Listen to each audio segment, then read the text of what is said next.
Baik Bapak Ibu sekalian, seperti biasanya zikirnya kita laksanakan nanti akhir ya.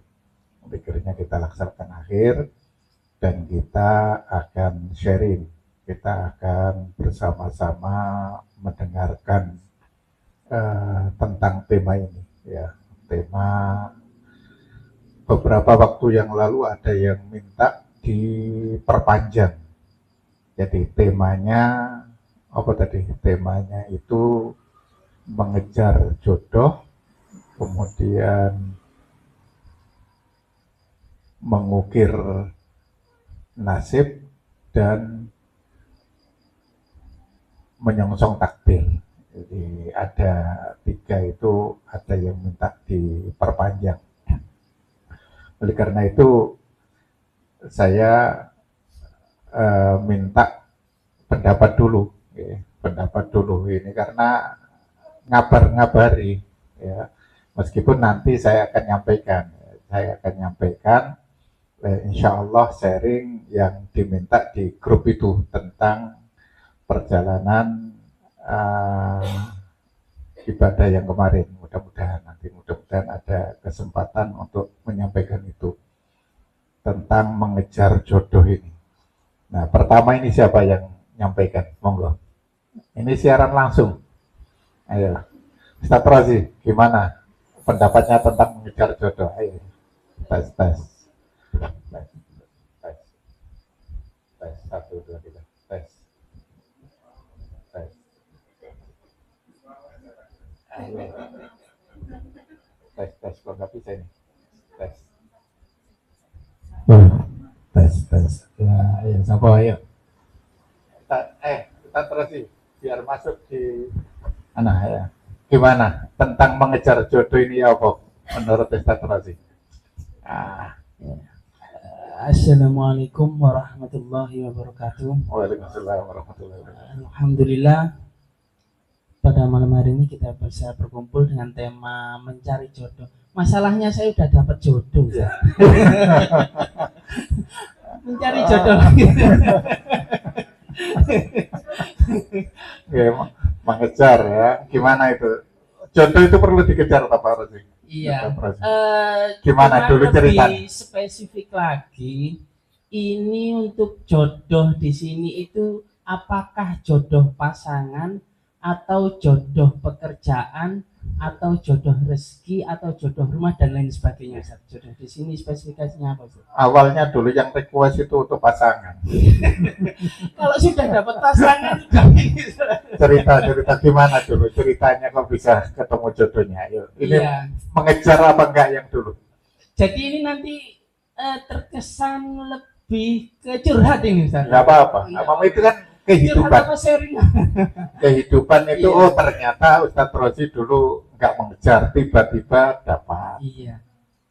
Jadi untuk jodoh di sini saya cukup percaya sekali bahwa jodoh itu yang ngatur itu Tuhan, Ustaz. Ustadz Rozi dulu kan mondok ya. Alhamdulillah sempat mondok ya di pesantren Gontor ya, terus sampai 5 tahun dan terus sempat hikmah juga di madrasah aliyah, pegang bahasa Arab sama bahasa Inggris. Terus sempat ikut tes juga di LIPIA, Lembaga Ilmu Pengetahuan Islam Arab di Jakarta juga. Di Jakarta, bukan yang di Apel itu? Bukan, cuma Jakarta. Dan alhamdulillah sekarang wira swasta, Ustaz. Iya. Iya. Oke. Terus ketemu jodohnya gimana? Iya. Saya ketemu jodoh di tempat retail pekerjaan. Sebenarnya saya pada saat itu sudah mentok, Ustaz. Saya tidak mencari pacar lagi, tapi mencari jodoh. Berarti sebelumnya pacaran? Kira-kira seperti itu. Kalau Ustaz Tribun pacaran dulu apa udah putus berapa kali, Ustaz? Iya, nggak apa-apa nanti diceritakan. Ada ibu nanti terbongkar nanti. Iya. Jadi saya sempat pacaran juga sekian tahun, ternyata tidak dijodohkan, Ustaz. Ya. Ternyata iya, terus setelah itu saya meyakinkan diri saya tidak mencari pacar tapi mencari pasangan hidup gitu. Jadi saya yakinkan pada pasangan saya nggak cari pacar lagi, saya cari jodoh. Kamu mau sama saya apa enggak? Kalau mau, ayo kita segera menikah, kira-kira seperti itu. Akhirnya dia bilang, insya Allah. Jawabannya jangan insya Allah, ya apa enggak? Gitu. Ya. Jangan insya Allah, ya apa enggak gitu. Kamu bilang insya Allah, nanti saya datang ke rumah sama keluarga, ternyata jawabannya ditolak, kan malu saya, kira-kira seperti itu. Ternyata bilang, ya wes nggak apa-apa.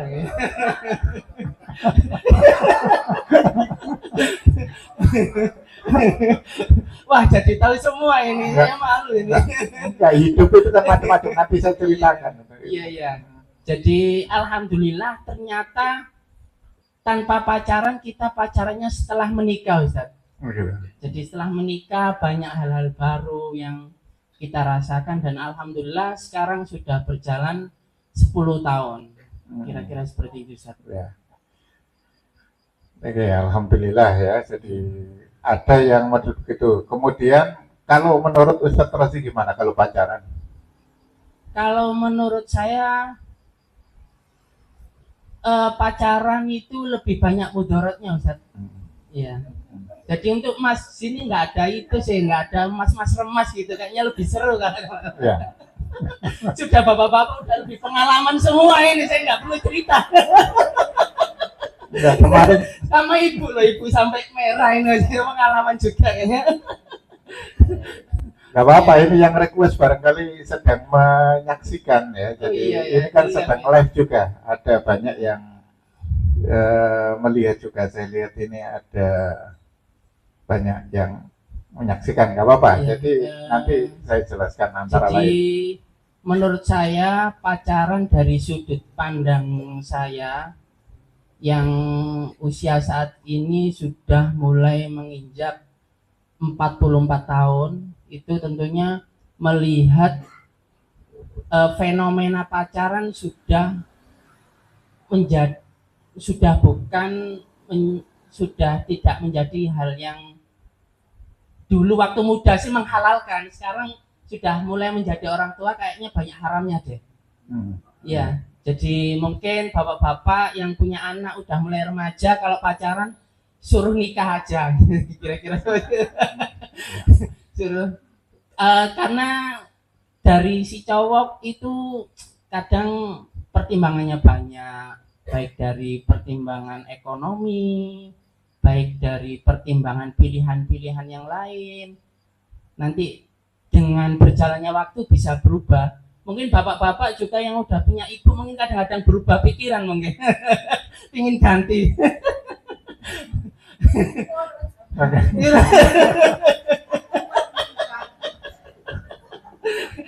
Bapak-bapak ini yang bisa merasakan kayaknya.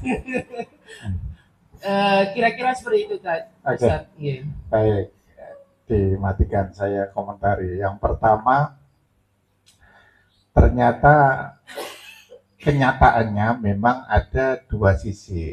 Jadi dua sisi itu artinya bisa saja orang menikah itu tidak diawali dengan pacaran, ada yang diawali dengan pacaran. Itu fenomena yang ada.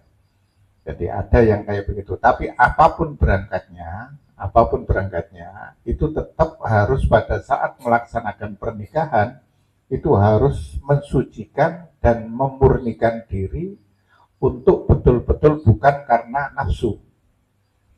Itulah kemudian di dalam doa yang dirangkai oleh ulama merangkai doa ketika ada pernikahan itu mendoakan tiga hal. Allahumma alif bainahuma kama alafta baina Adam wa Hawa wa alif bainahuma kama alafta baina Yusuf wa Zulaikha wa alif bainahuma kama alafta baina Sayyidina Muhammadin sallallahu alaihi wasallam wa Khadijatul Kubra. Nah, yang tadi yang saya sebutkan itu fenomena yang ada itu ceritanya tentang Nabi Yusuf itu. Nabi Yusuf dan Siti Zulaikha itu awalnya itu karena nafsu. Jadi Nabi Yusuf itu tertarik pada Siti Zulaikha Siti Zulaikha tertarik pada Nabi Yusuf. Cinta terlarang. Ya, terlarangnya kenapa? Apa? Karena istrinya orang. Karena Siti Zulaikha masih berstatus menjadi istri orang. Nabi Yusuf tertarik dengan Siti Zulaikha. Siti Zulaikha tertarik pada Nabi Yusuf. Ya, dan itu diabadikan di dalam Al-Quran. Tetapi kenapa kok kemudian doanya itu seperti Nabi Yusuf dengan Siti Zulaikha? Karena meskipun awalnya itu, nah ini yang saya katakan tadi fenomena pacaran ya. Jadi ternyata ada yang pacaran 5 tahun, ya silakan. Misalnya yang sudah terlanjur pacaran nggak apa-apa, misalnya. Nggak kemudian pacaran diputus, nggak usah dengan yang pacaran, enggak. Ketika sudah terjadi peristiwa itu, maka ketika menikah itu jangan karena nafsunya. Nabi Yusuf dan Siti Zulaikha itu menikah itu pada saat nafsunya sudah tidak ada lagi. Okay. Nabi Yusuf dan Siti Zulaikha itu pada saat itu Nabi Yusuf sudah posisi menjadi tokoh, menjadi penguasa. Siti Zulaikha pada saat itu sudah tua dan sudah tidak menjadi istri. Ya, suaminya sudah meninggal dunia. Nah itulah maka ketika kita awali dengan hal-hal yang dalam tanda kutip agak negatif, itu pada saat menikah itu memulai start awal. Jadi jangan karena nafsu tadi. Tetapi pertimbangan orang memilih, makanya judulnya juga mengejar. Ini kemarin kan yang minta itu antara lain yang masih muda-muda, ya. Wallahu alam ini ngikuti apa enggak ya. Jadi cewek-cewek yang sedang menginginkan ketemu jodohnya itu bagaimana supaya dapat jodoh dan bagaimana mengejar. Nah, ketika mempertimbangkan boleh pertimbangan, bahkan Nabi mengatakan ada 4 pertimbangan orang yang sedang mencari pendamping itu. Tungkahul mar'atu li arba'in, limaliha, li jamaliha, li hasabiha, wali diniha. Dinikahi seseorang itu atas dasar 4 pertimbangan. Yang pertama karena kekayaannya, limaliha, oh kaya. Ini madecer. Apa madecer itu? Masa depan cerah ini. Bukan madesur. Masa depan suram. Ya, jadi boleh. Oh, ini mosok menikah dengan orang yang nggak punya pekerjaan, misalnya seperti itu. Nggak, nanti diberi nafkah apa anak saya, nanti saya akan diberi makan apa dan lain sebagainya. Ini pertimbangan ekonomi. Boleh. Oh, ini kelihatannya begitu. Yang kedua, faktor lijamaliha. Faktor apa itu? Karena ketampanan dan kecantikan. Ya, boleh. Maka saya dulu ketika ngaji-ngaji kayak begini, saya pernah ngaji kitab namanya Uqudul dan Fiqhul Zajan. Orang itu biasanya cari pendamping itu yang dilihat pertama kepribadian, baru kepribadian. Kepribadian baru kepribadian. Jadi lihat mata itu yang nyaman. Oh, meskipun relatif. Orang mengatakan cantik dan tampan itu kan relatif. Itulah keadilan Allah. Jadi ada orang, kalau kita mungkin nggak senang lihat orang hitam, itu ada orang yang suka lihat hitam. Mungkin kita nggak suka lihat orang gemuk gitu ya, tapi ada orang yang suka dengan orang gemuk itu. Kita mungkin membayangkan kalau hidungnya mancung itu indah, tapi ada orang yang, mohon maaf ya, kadang-kadang ada orang yang dari luar negeri itu memandang orang dari kita itu yang hidungnya tidak mancung itu lebih menarik. Itu kalau bahasa nenek diambung langsung kena kabeh. Ya ada yang kayak begitu, itulah keadilan Allah. Jadi ada yang pertimbangan-pertimbangan yang bersifat subjektif itu yang saya sebutkan. Jadi ada pertimbangan-pertimbangan yang bersifat subjektif dan itu keadilan Allah. Ternyata orang ini versi si A itu jelek, tapi versi si B ini menjadi baik. Makanya itulah kemudian Allah itu tidak menutup kemungkinan siapapun akan dapat pendamping. Itu lijamaliha. Yang ketiga bisa karena pertimbangan keturunan, nasabnya. Oh anaknya ini, oh orang tuanya kayak begini. Kalau orang Jawa bilang itu kacang gak ninggal lanjaran. Jadi oh karena orang tuanya ya. Jadi ini ya anak saya yang pertama dulu itu antara lain pertimbangan saya itu ya karena orang tuanya, terus terang aja. Jadi yang Feby itu kakaknya Farah itu saya ketika haji melihat orang tuanya kok kayak begini ya, sayang sama istrinya ya. Saya bayangkan anak saya nanti, saya tuh istri ini sering protes kalau saya bilang tentang kematian itu ya.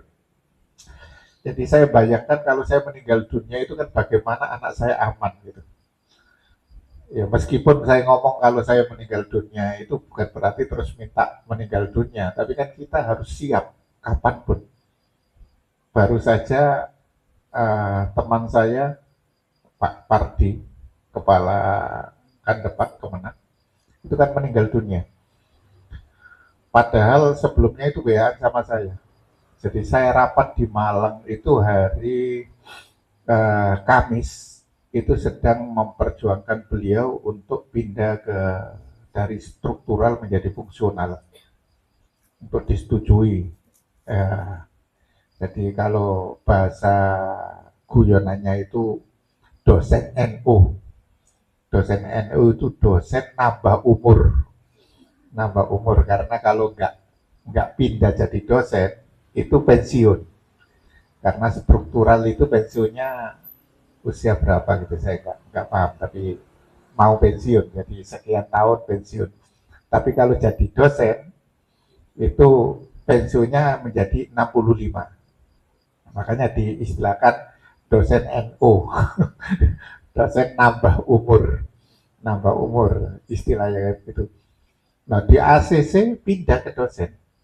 Di ACC hari Kamis itu kemudian saya WA, alhamdulillah, dan kemudian bilang ke istrinya ketika saya takziah itu, bilang istrinya alhamdulillah sudah di ACC pindah dari struktural menjadi fungsional. Istrinya tanya, terus kapan Mas itu kira-kira SK-nya? Paling ya butuh waktu 3 minggu. 3 minggu. Jadi hari Kamis, Jumat, Sabtu malam meninggal dunia 3 hari. 3 hari meninggal dunia. Nah bayangkan kan nambah umur sampai 65 minimal pensiun, tetapi Allah sudah menggariskan ya belum keluar SK baru di ACC itu sudah meninggal dunia 3 hari setelahnya. Nah saya kebetulan selalu ingat itu ya, ingat tentang kematian karena nggak tahu entah kapan. Makanya ketika lihat orang tuanya yang namanya Pak Arif itu sayang sekali sama istrinya, itu bayangan saya nggak lihat anaknya. Seperti apa anaknya? Kira-kira kalau anaknya, ya nggak jauh-jauh lah, kira-kira bayangannya begitu. Makanya kemudian ketika saya ketemu, langsung saya tanya itu anaknya, dan akhirnya jodoh. Akhirnya jodoh itu karena pertimbangan nasab. Boleh, nggak apa-apa. Tapi 3 tadi itu jangan menjadi inti. Intinya faghfar bidzatiddin. Utamakan, pilihlah yang kaitan dengan agamanya, akhlaknya. Anaknya kiai tapi mursal ya jangan. Jangan. Tetap lihat bagaimana bagaimana yang bersangkutan itu. Karena itu yang menentukan. Nah, ini pertimbangan-pertimbangan itu lumrah. Nah, apakah kemudian setelah dapat, itu kemudian ingin, tadi dikatakan Ustadz Rozi itu, kemudian ingin berganti. ingin. Kalau bertambah boleh. Kalau berani. Kalau berani. Kalau berganti, ya itulah takdir ya. Nggak usah berpikir. Mohon maaf, barangkali saya berbeda mungkin ya. Dalam hal boleh berbeda, karena di ngabar-ngabari ini kan boleh berbeda. Boleh kita sharing, boleh kita saling berbagi. Untuk berganti, itu ya tentu tidak perlu berpikir tentang ganti atau tidak. Ya, kalau bisa ya istilahnya maut yang memisahkan. Ternyata jelek, kok nggak ganti gimana? Ya disyukuri saja, jelek nggak apa-apa. Nabi siapa? Nabi Nuh itu, Nabi Nuh itu juga istrinya jelek. Istrinya Nabi Nuh luar biasa. Diajak percaya kepada Allah susah, diajak berjuang susah. Ya kadang-kadang dapat istri yang kayak begitu, tapi dinikmati. Kenapa? Hidup di dunia ini kan paling banter sekitar 100 tahun. 100 tahun. Nabi Nuh itu 1000 tahun. 1000 tahun. Kita cuma 100 tahun. Misalnya, Ustaz Rozi, ada kasus yang kita dapatkan itu negatif, dalam tanda kutip, iso ngomel terus, gak iso dijak api, paling banter kan 100 tahun.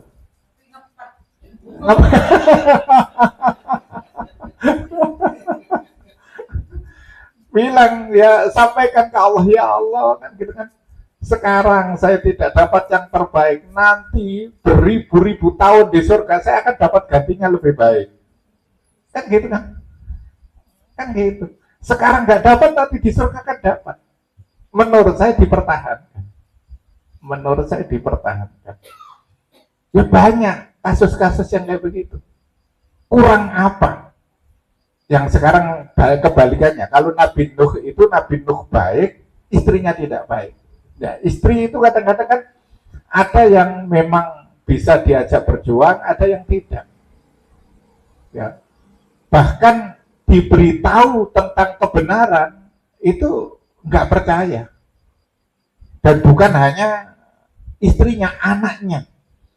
Anaknya itu kurang apa? Nanti tenggelam kamu nak. Kalau nanti tidak ikut bersama-sama dengan kami di kapal, kami tenggelam. Tapi dia bilang apa? Sa'awi ila jabali ya'simuni minal ma. Saya akan lari, saya akan naik ke gunung. Rasionalnya dipakai. Dan ternyata ya akhirnya tenggelam juga. Nah, kebalikan dari Nabi Nuh itu siapa? Fir'aun. Kurang apa Siti Asia itu? Punya suami yang sampai sekarang menjadi apa? Menjadi mumi dan menjadi monumen tentang orang jahat. Siti Asia. Asia imra'atu Fir'aun. Asia istrinya Fir'aun. Tapi ya tetap. Dan ternyata jadi istrinya Fir'aun itu buat Asia ya ada baiknya. Kalau tidak, ini berbicara tentang rasional, kalau tidak, Nabi Musa mati sudah. Yang menyelamatkan itu kan Siti Asia. Ketika menjambak jenggotnya. Jadi istrinya orang jahat pun, ya nggak apa-apa. Di dunia dapat Fir'aun. Tapi nanti di akhirat, insya Allah akan dapat ganti yang luar biasa. Dapat ganti yang luar biasa. Bahkan dalam kitab Ukudulin fi Hukukil Zawjain ya, itu dijelaskan ada seorang suami itu pernah punya istri lebih dari satu ya, lebih dari satu dalam artian istri yang pertama itu galak. Istri yang pertama itu galak, dan apa yang dirasakan oleh ulama itu ternyata ketika istrinya galak itu ketika cari kayu di hutan itu dia ditemani oleh seekor harimau. Jadi dia ya. Tapi ketika istrinya itu meninggal dunia, dapat istri yang kebalikannya, yang sabar, yang penurut. Dan apa yang terjadi? Yang apa namanya? Harimau tadi sudah hilang. Jadi istilahnya kalau orang Jawa itu elek-elek ngerjekeni. Jadi ambil hikmahnya saja. Itu kalau bahasanya berganti tadi. Tapi kalau bertambah ya lihat lihat keberaniannya. Lihat keberanian. Nah, iso kayak kacung motor ngono ya. Luar biasa. Ini tahu kacung motor. Di TikTok itu kan istrinya dua, kemudian kelihatannya kan gitu. Kelihatannya ya wallah alam gitu ya. Jadi kalau kayak begitu ya kayaknya enak-enak saja. Kayaknya enak-enak saja. Apalagi ada yang dulu itu yang sebelum kacung motor ini ada eh, apa ya? Yang dewan itu loh. Ada dewan pokoknya jadi DPR dulu. Jadi DPR kemudian istrinya tiga kalau nggak salah itu. Ya kalau sudah makomnya begitu ya monggo siapa yang kayak begitu. Pak Bar kayaknya nggak berani.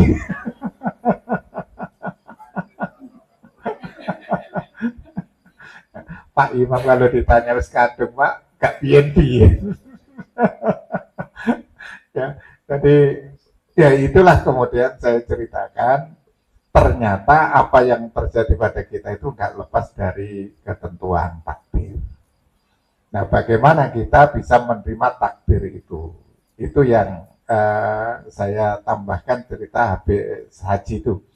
Ya, jadi ada banyak yang bahkan eh, berapa ya hari Rabu kemarin itu saya masih ketemu dengan banyak orang itu yang bercerita tentang oh bukan iya Rabu oh Kamis hari Kamis itu saya ketemu dengan orang yang mengatakan Pak haji tugas haji tahun ini nggak enak ya bla bla bla gini hotelnya begini bla bla bla saya sampaikan hari kemarin itu kepada beliau kepada yang bersangkutan itu ya itulah kenyataannya.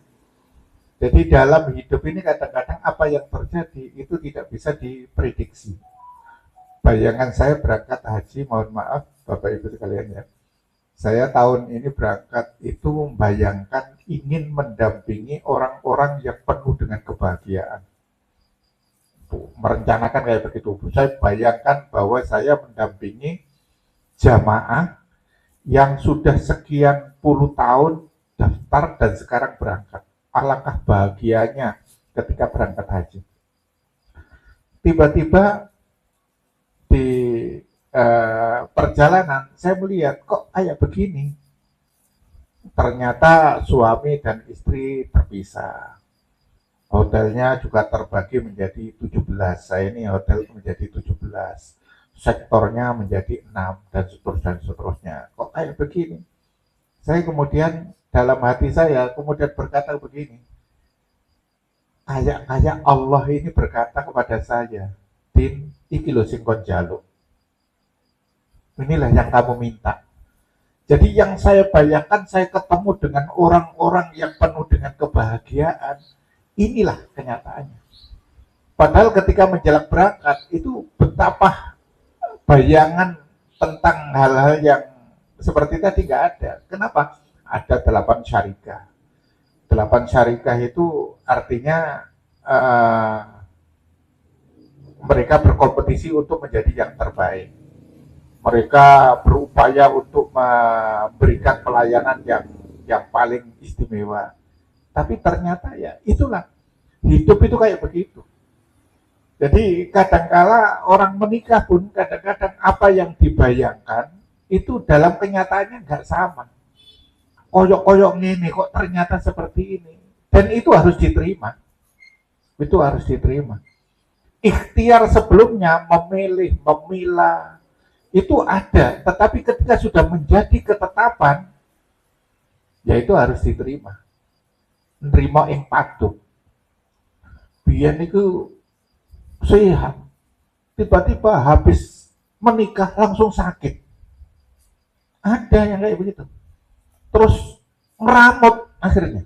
Kan nggak pernah bayangkan menikah untuk mendapatkan kebahagiaan, hidup bersama dalam suka, ya, termasuk duka, tetapi isinya duka akhirnya. Kok tiba-tiba setelah menikah kemudian sakit? Ada yang nggak begitu. Setelah menikah hilang pekerjaannya. Nah kayak begitu tuh nggak boleh kemudian kita berpikir ya apa dibatal no. Udah. Makanya kemudian akad nikah itu akad yang luar biasa. Akad yang sangat berat, akad yang sangat mulia dan harus dipertahankan. Dan diterima.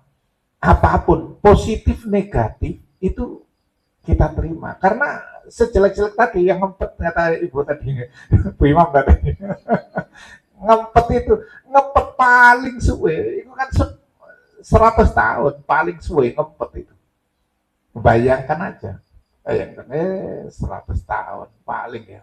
Kalau saya sekarang dapat jatah misalnya misalnya ya, usia saya 70 tahun, ya paling kalau toh diberikan hal-hal yang kurang berkenan ya paling tinggal berapa itu? Ya sekarang 56, 14 tahun. Masuk gak kuat 14 tahun, misalnya begitu 14 tahun. Nanti setelah 14 tahun kan diganti. Kan gitu aja. Jadi itu kira-kira gambaran tentang apa namanya kehidupan itu. Makanya sering saya sampaikan kunci orang bisa menerima kehidupan itu cuma 3 di dalam hadis qudsi itu. Syukur terhadap nikmat, kemudian sabar terhadap ujian. Meskipun kayak begini ini gampang diucapkan tetapi susah ya. Sangat susah. Syukur terhadap nikmat. Nah kita itu kalau nggak syukur itu sering saya sampaikan dulu untuk nonton TV saya itu ya, itu harus pindah ke desa lain. Jadi saya dulu kalau nonton TV zaman tahun 80-an, itu kalau malam Rebo itu ada film The Six Million Dollar Man. Itu pindah ke desa namanya Galalo. Jadi desa saya Mojopuro Wetan pindah ke Galalo nonton film desik itu teng teng teng tutut teng teng teng gitu itu bisa lari itu sekarang nggak ada itu pindah sekarang ini satu rumah itu berapa TV-nya ya? Lebih dari 1, lebih dari 2, bahkan lebih dari 3 kadang-kadang itu saoma ono TV ya, dulu terus kemudian kita merasa sulit itu kan juga masuk akal.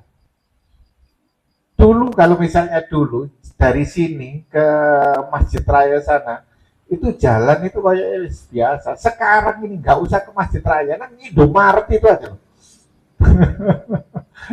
Itu kayaknya kalau jalan itu kok ya apa? Padahal itu hati saja. Kalau hatinya kita biasa, ya jalan biasa. Jalan biasa. Dulu pakai sepeda hotel biasa, sekarang sepeda hotel oh malu.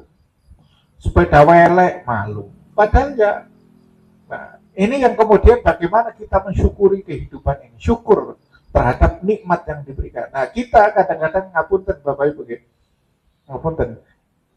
Saat ini yang mereka yang berteriak-teriak itu, Masya Allah, hidupnya juga nikmat-nikmat. Hidupnya itu enak-enak. Tapi kok rasanya kayak sesak. Bumi ini kayaknya sesak. Itu bukan karena tidak nikmat, karena hatinya. Hatinya. Maka bersyukur terhadap nikmat. Yang kedua, selalu sabar terhadap ujian. Sabar terhadap ujian yang diberikan oleh Allah. Apapun bentuk ujiannya, ya, itu kemudian kita bersabar. Yang terakhir ini yang terkait mardo bil qada, rela dengan ketetapan. Wis kadung wis iki pilihannya ya wis ya, kalau ini sudah nggak usah mundur ke belakang lagi lah apa biyen kok ngene ya lapor nggak usah karena nggak bisa mundur maju saja sudah terima, kemudian diberikan. Itu kalau menurut saya Ustadz Fatur ya. Jadi kita mensikapi hidup boleh-boleh saja ya, karena kenyataan hidup itu ya tadi ada yang memang berangkatnya wis kan, ya, tapi ketika mau menikah ya sudah, sama dengan orang melaksanakan melaksanakan hijrah itu. Rasulullah dalam hadisnya itu sangat terkenal, kan disampaikan ketika hijrah itu, innamal a'malu binniyati wa innamal likulli imri'in ma nawa. Faman kanat hijratuhu lidunya yusibuha aw imra'atin yankihuha. Jadi ada orang yang hijrah itu pada zaman Rasulullah itu ya karena dia ingin mengubah nasibnya untuk jadi baik di dunia, dan bisa jadi karena dunia itu dia dapat itu.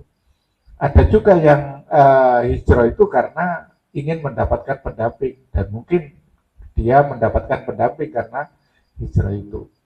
Tapi yang baik gimana? Ya ilallah wa rasulih. Karena Allah dan Rasulnya. Kalau karena Allah dan Rasulnya, tidak menutup kemungkinan dapat dunia dan dapat pendamping. Itu saya sering khutbah itu yang saya sampaikan antara lain yang sederhana-sederhana seperti itu. Jadi saya sampaikan antara lain, sama-sama keluar dari rumah untuk menuju pekerjaan, kalau diawali dengan bismillah atas nama Allah, itu kerja itu menjadi ibadah. Tapi kalau berangkat jam 6, pulang jam 6, niatnya hanya bekerja, ya dapat bekerja saja. Nah ini yang membedakan, sama-sama keluar dari rumah jam 6, sama-sama keluar dari rumah jam 6, itu bisa berbeda antar satu dengan yang lain. Bismillah untuk melakukan sesuatu yang sederhana-sederhana. Bahkan tadi saya khutbah di Masjid Al-Muhajirin itu menyampaikan Rasulullah waktu itu ada orang dari pedalaman datang, kemudian pakaiannya kurang bagus. Tiba-tiba Rasulullah menyampaikan kepada sahabat, orang ini perlu diberikan sedekah baju. Nah, sahabat nggak tertarik mungkin ya karena nggak punya atau apa dan lain sebagainya. Akhirnya Rasulullah agak nggak enak, kok nggak ada respon. Tiba-tiba ada sahabat Ansar yang kemudian memberikan baju dibungkus gitu dengan daun, kemudian diberikan. Setelah diberi oleh salah seorang sahabat Ansar itu, kemudian sahabat yang lain memberikan, yang lain juga mengikuti. Nah, kita nggak tahu karena hadis itu tidak menjelaskan kenapa awalnya tidak memberi. Mungkin saja orang tidak memberi itu kan berpikir begini, baju saya yang mau saya berikan jelek, saya nggak punya baju lagi, hanya itu. Akhirnya nggak memberi. Jadi nggak memberi itu bukan karena nggak mau memberi, tapi atas pertimbangan tertentu. Tapi karena ada yang memberi, maka yang lain ikut. Itulah kemudian asbabul wurud, munculnya hadis man sanna fil islami sunnatan hasanatan falahu ajruha wa ajru man amila billah. Siapa yang memulai perbuatan kemudian diikuti yang lain, maka dia dapat pahala dari orang yang mengikuti itu. Nah, ini tadi saya buat judul multi level pahala. Kalau yang ada itu kan multi level marketing ya. Ini multi level pahala. Memulai tapi akhirnya yang lain ikut. Nah, ini sudah banyak. Sudah banyak. Dulu itu kalau Jumatan, hampir nggak ada Jumatan itu dapat nasi. Bisa terus ya? Itu ada yang memulai memberi nasi. Akhirnya apa? Ada yang mengikuti. Ketika ada yang mengikuti, dirasa atau tidak, yang memulai itu dapat kiriman. Ya. Termasuk sekarang habis subuh kita adakan pengajian. Itu kan ramai Pak Imam ya. Jadi habis subuh ya.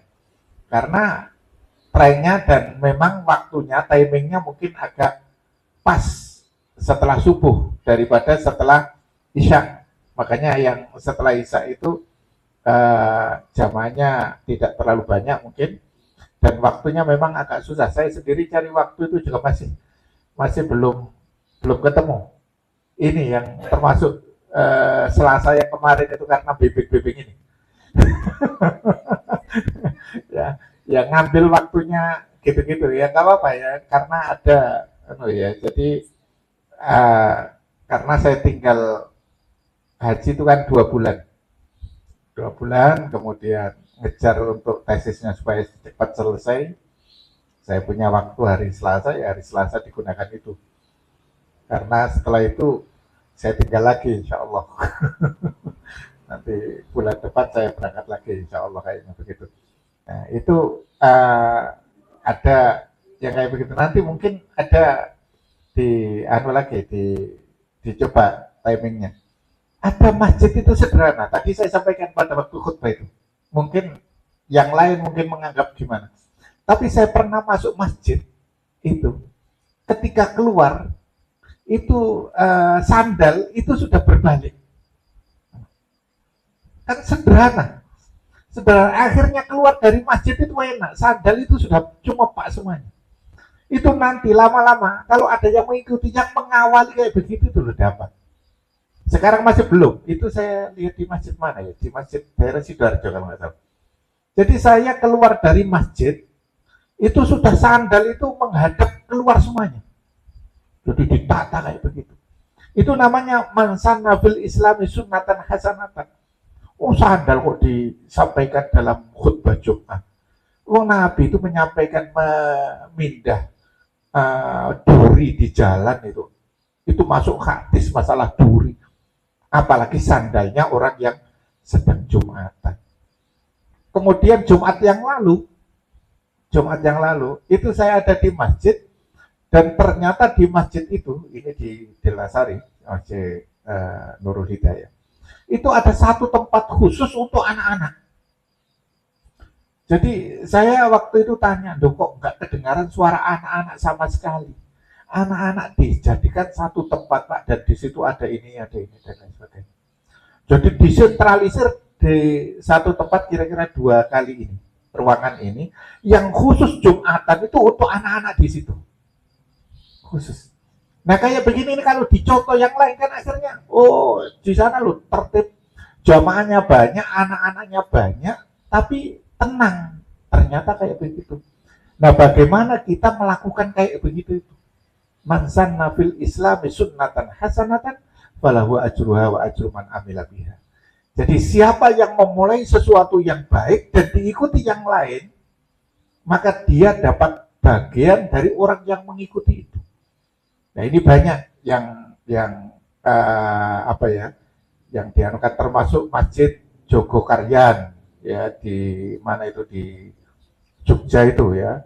Itu kan sampai pemasukannya miliar itu ya, sudah sampai itu. Kalau orang lain misalnya setelah Jumatan ya, sekarang di Sidoarjo itu ada yang setelah zuhur sudah ada makan bersama. Nah orang yang kerja itu kan akhirnya nggak berpikir setelah sholat zuhur sudah nggak perlu mampir ke cari makan.